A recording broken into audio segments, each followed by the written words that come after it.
What? It's time now for My Two Favorite Librarians, brought to you by the Copper Tree Boutique in Dale's Grand Market, located in beautiful, historic downtown Amherst. Hi, this is My Two Favorite Librarians. I'm Denise Corey. I'm Chantel Taylor, and today we're talking about beach reads. Beach books, beach books. I'm so excited. This is prime vacation time. Well, we're recording this in advance because right now I am hopefully laying on a beach reading books. This is my entire vacation plan. I am no doubt putting out fires, hopefully figuratively and not literally. I really hope that they are figurative fires. So before we start, just right off the bat, I want to let everybody know that the Nova Scotia government has given us masks that we can distribute to people. We can give up to 2 masks per person. I don't know if we're going to get another shipment of these. So first come, first serve. When they're gone, they're probably gone. Yeah. And they are going fast. We went through 400 masks on Friday. And Saturday. Yeah. And we even have youth masks. Yes, we do have kids' masks. Yeah. So they're all just plain black. So they are adjustable too. Yeah. The elastics are adjustable and they're reusable. Yeah. That I should have started with that. So if you need a mask, which, I mean, if you're going anywhere, you need to have a mask. So we do have them.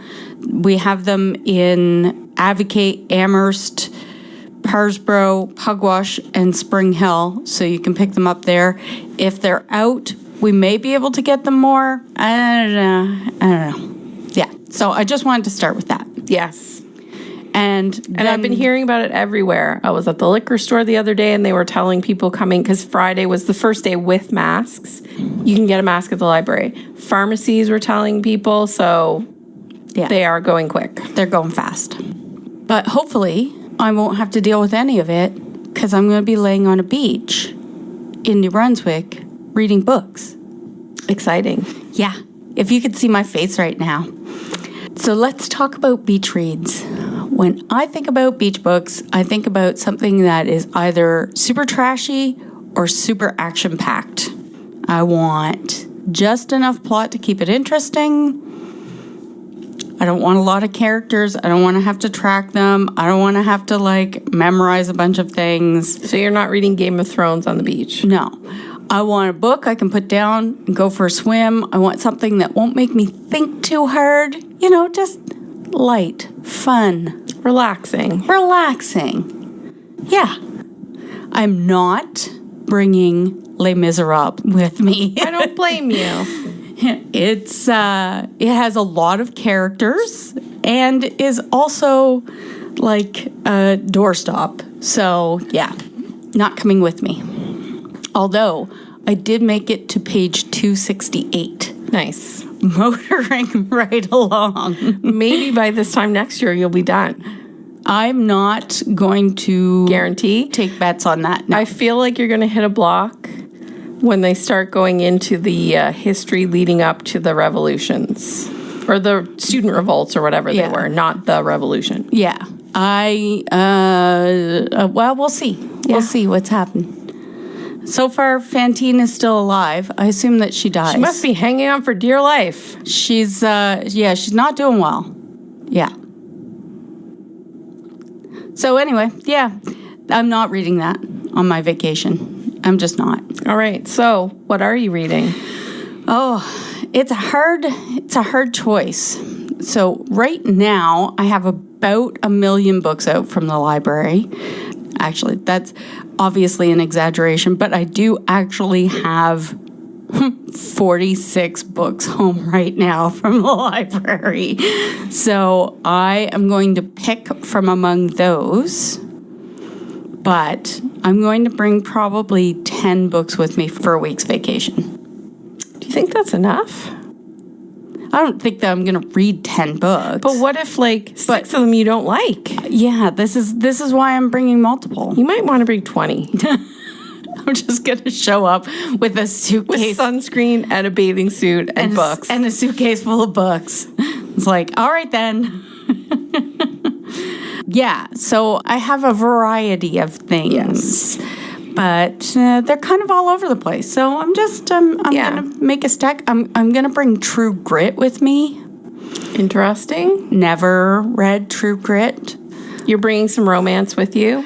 I'm going to try A Week to Be Wicked. I still have that Tessa Dare book at home. Yeah, I don't know. The stack has changed 3 or 4 times because I'm like, oh, I want to read this. Maybe not. So, yeah, we'll see. I can't tell you. I can't tell you until it's done. Okay. So as not a beach reader, because you don't like sunshine or outside. No, I don't like either of those things. I'm now fading my dog walking tan. I'm really cranky about it.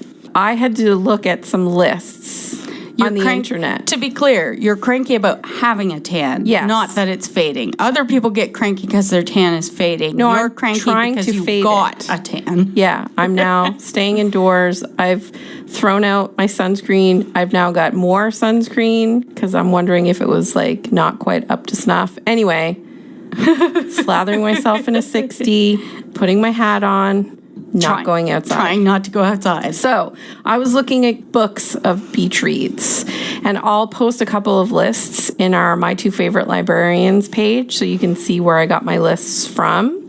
So first of all, there's a book called Beach Read by Emily, and I did not write her last name down. That was ridiculous. What foolishness. I know. I'll Google that in a minute. So basically, it's a book about 2 writers, a best-selling romance writer and a best-selling literary fiction writer.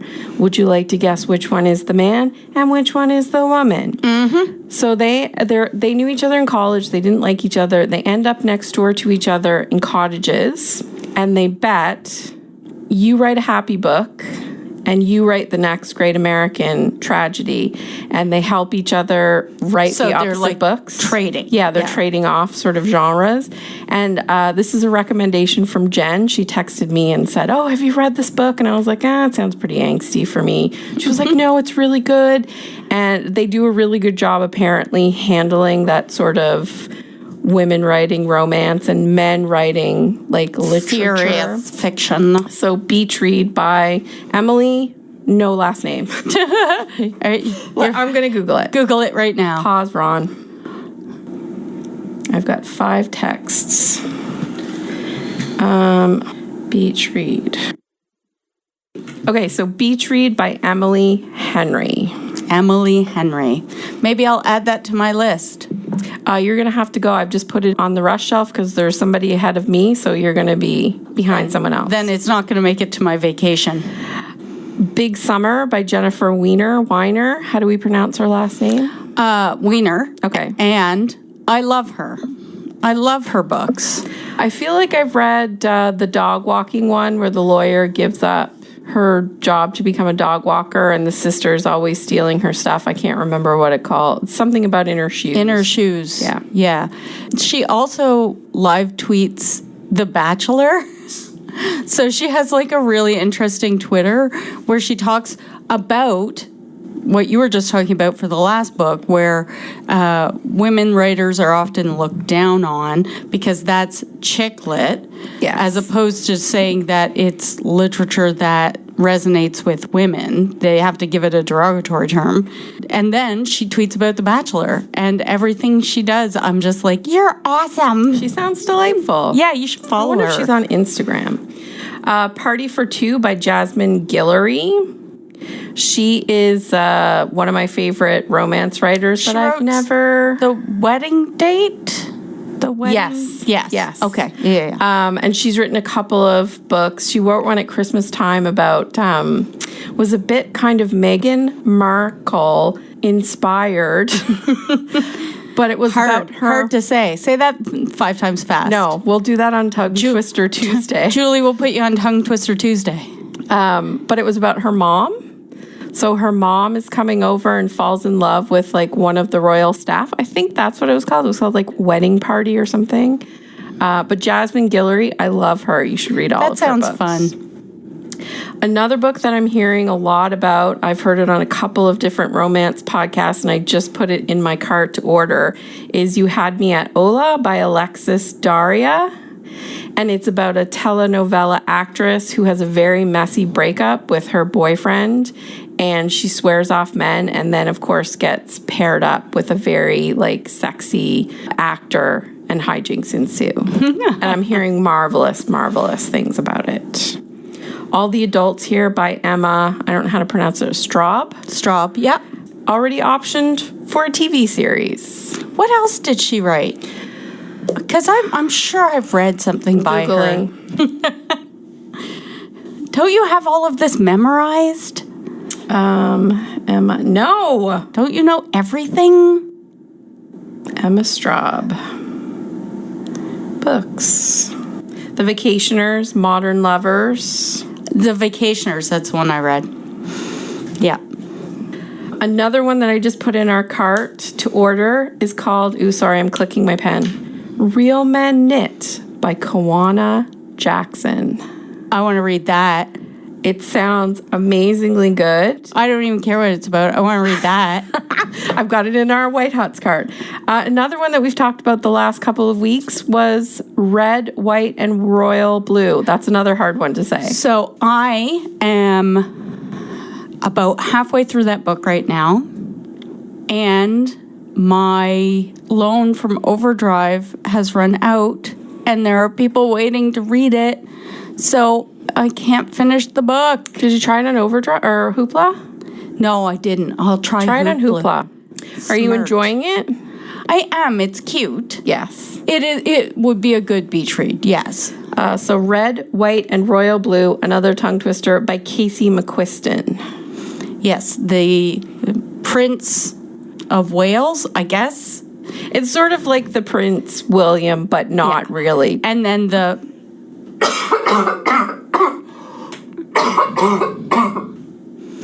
So the Prince of England and the President's son get together. I think we talked about it last week or the week before. We talked about it in the books about royalty, but I'm still reading it. Because here's the thing. Since they opened the Atlantic bubble, my reading has slowed way down. Another book that I think you've got in your pile, Daisy Jones and the Six. Daisy Jones and the Six, by Taylor Jenkins Reid. Last year, we both read The Seven Husbands of Evelyn Hugo. I was going to say Hughes. And we both loved it. That book was so good. I tried to read Daisy Jones and the Six. Didn't like it because of the format. So it's supposed to be kind of a loosely based on Stevie Nicks and Fleetwood Mac. Very loosely based. Inspired by. Yes. Much like Evelyn Hugo was inspired by Elizabeth Taylor, Ava Gardner. Yeah. Several actresses, Yeah. Waiting for Tom Hanks. Oh, yeah. I have that on my list. Oh, excellent. By Carrie Winfrey. So it's another kind of rom-com. Has a new book coming out. I know because I just ordered it. Oh, nice. And I cannot remember what it was called.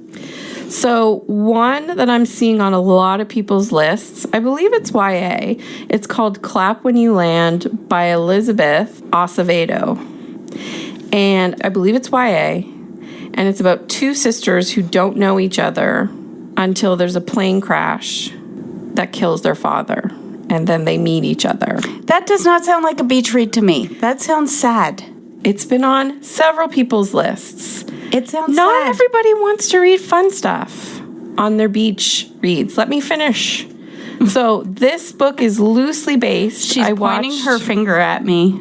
I watched an interview with the author, and it's loosely based on a plane crash that happened just after 9/11. And it was a plane that crashed on its way to the Dominican. And I'd never heard of it. But of course, she is part of the Dominican community, and it had this incredible ripple through. Had nothing to do with 9/11, but crashed the next day or something, and had this massive effect on this community. So I've seen it on 2 or 3 different beach reads lists. And I'd like to say for those of you who are looking for a beach read, I have one of the ladies in my book club who takes on a big book. She read Dune one summer, which is a big book with lots of characters and lots of things happening. And huge world building, because you've got those like worm things And I believe the next summer, she took on the second book in the series. So maybe you want to tackle one big book for the summer instead of a bunch of little tiny ones. I'm still not carrying Les Miserables around with me. You need a vacation from it, I understand. I need a vacation from my book. So since the bubble opened, I've been doing a lot of traveling into New Brunswick and seeing some friends. And so I'm still at 56 books completed. You don't need to mention it every week. It's fine. How many books have you read? I've read 32. I just want to mention it because I'm ahead of you. But nobody cares but you. No, that's true. It's Chantel. Chantel and the other one. I have a couple more I want to mention. I just Okay. flipped my page. So during quarantine, all the Americans were talking about normal people. Oh, yeah, Sally Rooney. Yes. I don't know how or if it's here in Canada, like what streaming platform or what channel, but if you heard about it, maybe read the book. Again, probably not a fun, happy read. I don't think so. More like a one day. Yeah. I can't remember what his name is. David Nichol. Thank you. Also, one of my favorite books that I've read in the last, which would be a really good beach read, and I highly recommend the audiobook, is Get a Life, Chloe Brown by Talia Hibbert. And the second book is Yes. coming out. It's out. Okay. I think we have a copy of it. Do we have it already? Yeah. Called Take a Hint, Danny Brown. Yeah. These are amazingly good. Talia Hibbert is an amazing romance author, and I listened to Get a Life, Chloe Brown while I was walking the dog and getting a tan, which I didn't want. And I had mentioned this book like months ago, maybe before quarantine, and I had it home in quarantine and was just like, no, I don't want to read this. I don't want to read anything. And anyway, it's about a young woman. She's got fibromyalgia, and it's really debilitating. And she's lost all her friends. Her family is very supportive. She's got, started a business for herself so she can work from home and sort of deal with her, like, this debilitating issue. And she has a near-death experience where she almost gets hit by a car. And she's Okay, like, this does not sound happy enough but for no, me. it does get no. She's... But no. It's more depressing than a Canadian book. No, it's not. It's very quirky and lovely, and like her grandmother is this real character, and she's got two other sisters. And what happens is she makes a list of all these things she wants. She's like, if I die, I don't want my obituary to be boring. I want it to be good. And so she makes a list of all these things that she wants to do, like go camping, like travel with just a carry-on, like ride a motorcycle. So she has all these sort of like things, because she used to be a really super fun person, and then she got sick, and people were like, oh, I don't want to deal with you anymore. Those people are terrible. So it's a really cute, they're a very wealthy family. And so she moves out on her own. That's the first thing. And she ends up sort of taking up with the building super, whose name is Red, I'm pretty sure. And he's an artist. And she helps him sort of get his website going. And he helps her with her list, which includes other things I can't mention on the radio. Yes, that's what I was thinking. Completely delightful. Maybe I should read Wolf Gone Wild. Oh, you should. You are far too excited by that. So good. Do we own a paper copy? Yes, we do. Okay. All right. Now I'm going to borrow more things from the library. That's good. Well, you can have up to 100 books out. So, yeah, I'm going to, I might as well just sign up. Take another 100. 50. Yeah, exactly. So, updates. The Advocate Library is offering grab and go. The Forefathers Library in Amherst is open reduced hours. Starting this week, we will be opening on Tuesday as well, so we'll be open Tuesday to Saturday. Oxford has a satellite location at the medical center that is offering grab and go. You must call ahead for an appointment. Parsborough Library is open Fridays and Saturdays. Pugwash Library is offering grab and go. And Spring Hill is now open on Wednesdays and Thursdays. Yay. I suggest that you check our website. Our hours are listed on there because they change, and our social media in case anything needs to be closed. We are a little bit short-staffed, so it seems to be that we have to sort of shut things down if somebody is ill and needs to take a day off.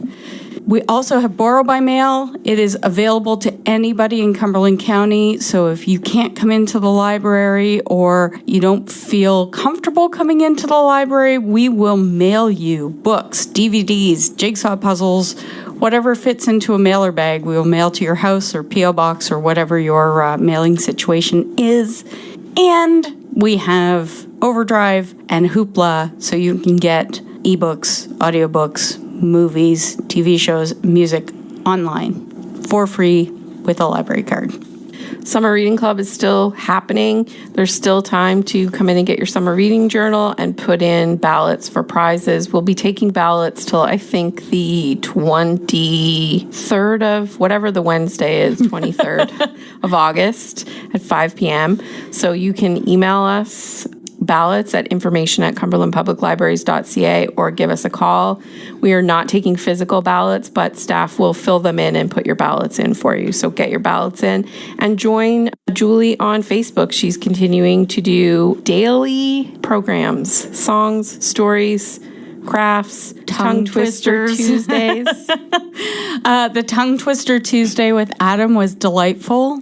They did a German tongue twister and a Latin tongue twister. Of course they did. And Adam had time, he had come up with these tongue twisters. He had time to practice. Julie did better than he did. Of course. Yeah. He was probably nervous because of the camera. Yeah, and Julie is very used to the camera now because she's doing it every day. That's right.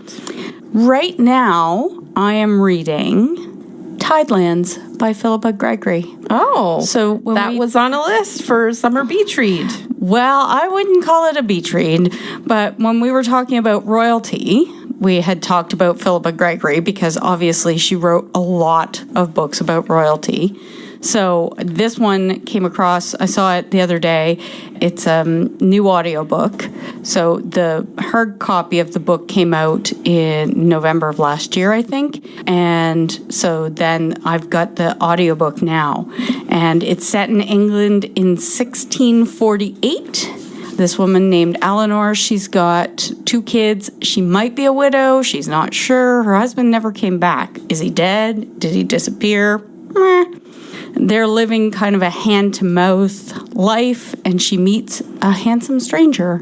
Except I don't think it's going to go the way we think it is, because he is also a Catholic priest at the time when Catholicism is against the law. Okay. And that's as far as I've gotten in it so far, but I'm pretty sure she's going to be accused of being a witch. Because she knows how to use herbs, and she's a woman without a husband who, doesn't necessarily think the way the other people in her village in 1648. It's also the first book in the Fairmile series. The second book comes out next November. I am reading Vanessa Yu's Magical Paris Tea Shop by Roselle Lim. It's a new book we've just got in. And again, on the weekend, we got it in last week. I looked at it as I was unpacking books. And I thought, oh, this looks cute. I might read this. And then over the weekend, I saw it in a couple of book lists. And I was like, okay. So I've grabbed it off the bookshelf to read during my lunch hours. Have you started it? Yes, I have. Is it starting well? Yes, it is. Okay. I actually purchased the audiobook so I could listen to it instead of holding up the copy. Mm-hmm. But it's about a young woman who's a tea reader. Oh. And she gives very accurate prophecies. It sort of runs in her family. And her last cousin has just gotten married, and her mother is really trying to set her up with someone, and she doesn't want it. And so she runs away with her Aunt Evelyn to Paris, where she sort of embraces her gift because her Aunt Evelyn has the gift as well. What time period is this set? Contemporary. Okay. Yeah, it's like a modern. Okay. She's like an accountant. Okay. Yeah. Anyway, it's very delightful. She's probably not going to be accused of being a witch. No. I mean, she could be, but it would be probably different results. It would probably be in a hospital instead of burning at a stake. Right. I don't think that's where the story's going. So follow us on social media. We have My Two Favorite Librarians group on Facebook. We would love to chat books with you there. Chantel's going to post some of the lists that she was talking about. And sometimes we do videos. Probably it'll be in September. Yeah. It's harder to find time now that we're actually coming into work and doing things. But those videos is mostly us being cranky anyway. So there are still some on there if you wanted to watch us be cranky and talk about knitting. We're also on Instagram and Twitter, and you can find our handles on our website, which is www.cumberlandpubliclibraries.ca. And next week, what are we going to talk about? We're talking about robots in various media. You had books, but I'm expanding it. Burp, beep, burp, burp, burp. No. Okay. Talk to you next week. Bye. My Two Favorite Librarians, brought to you by the Copper Tree Boutique in Dales Grand Market, located in beautiful, historic downtown Amherst.